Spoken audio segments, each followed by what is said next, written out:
The Indianapolis Colts have brought back former quarterback Philip Rivers to the practice squad after, of course, notably Daniel Jones suffered a torn Achilles and he lost in Jacksonville earlier in the game.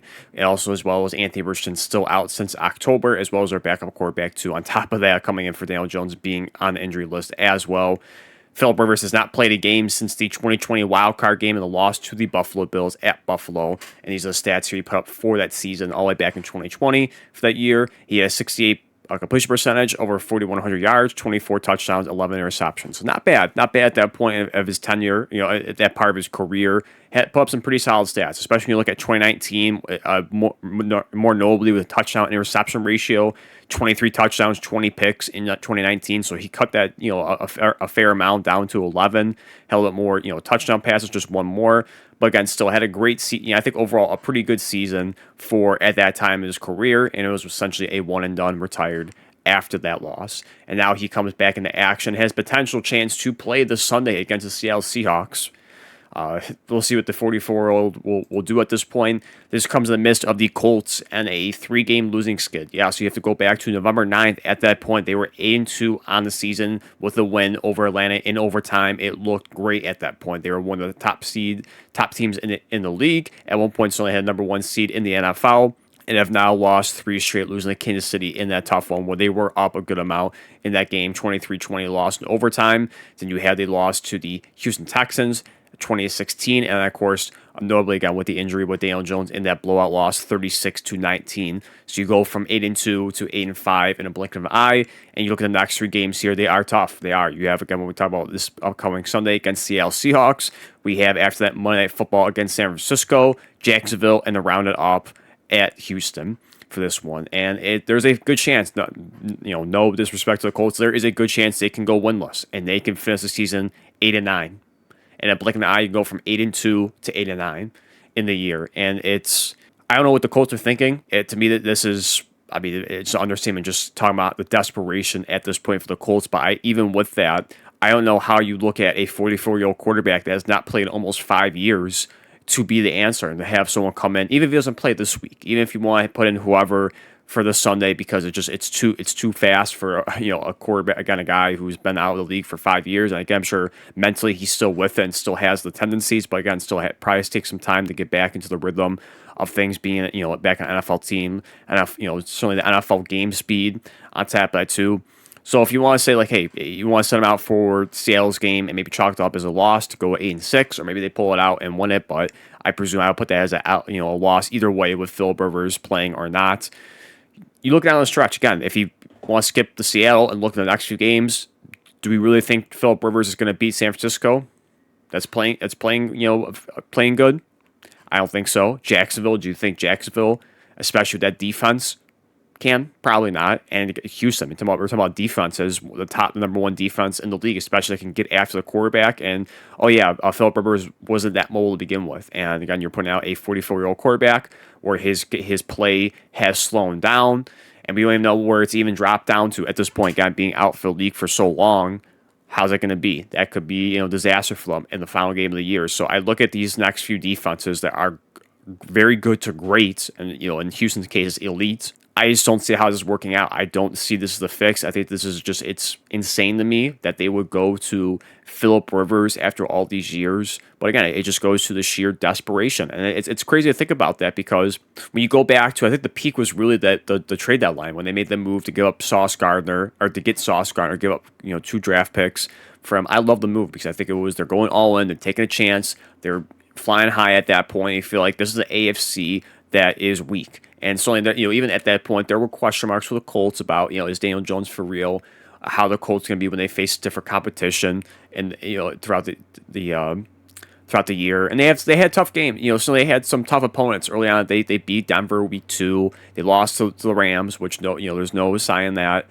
And after that, it's you go back and forth. The Chargers they did beat, but a little bit to a point they are battered at that point, but still playoff team or borderline playoff team. So they are still, you gotta give them credit for that.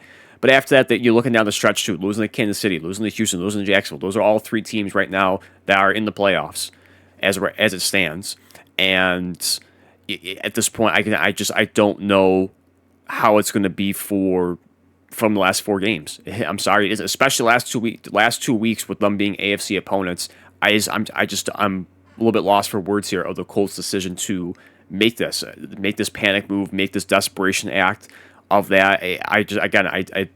This could, to no surprise, this is gonna be a disaster.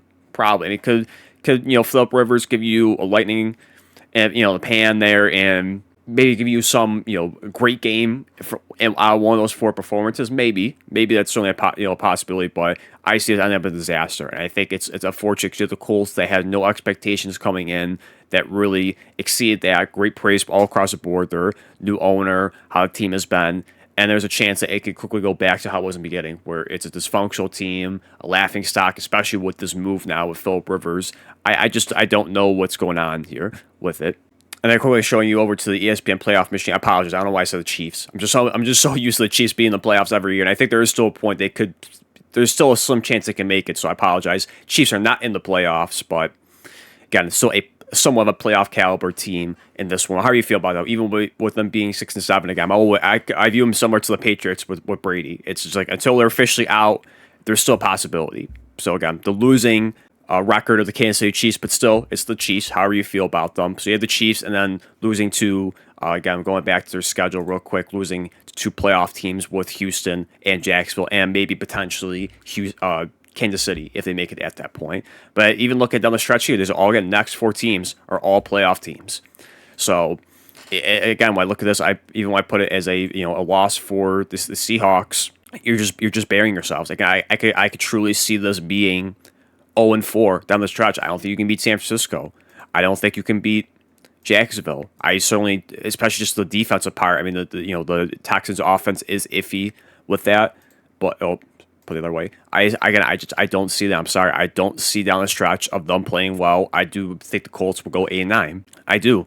And especially if you're gonna have to win, you're certainly have to more so. Of course, all the games matter, but try and steal one in in the AFC. So if I flip those last two AFC wins apart, now this does not factor any other wins and losses for other teams. So this could certainly not be all and void at all. But if you just look at the 2 losses and 2 wins, they could potentially make it in the 7th seed, depending on how other things go. Now, again, of course, you want to win all your games, but the last 2 games of the season matter.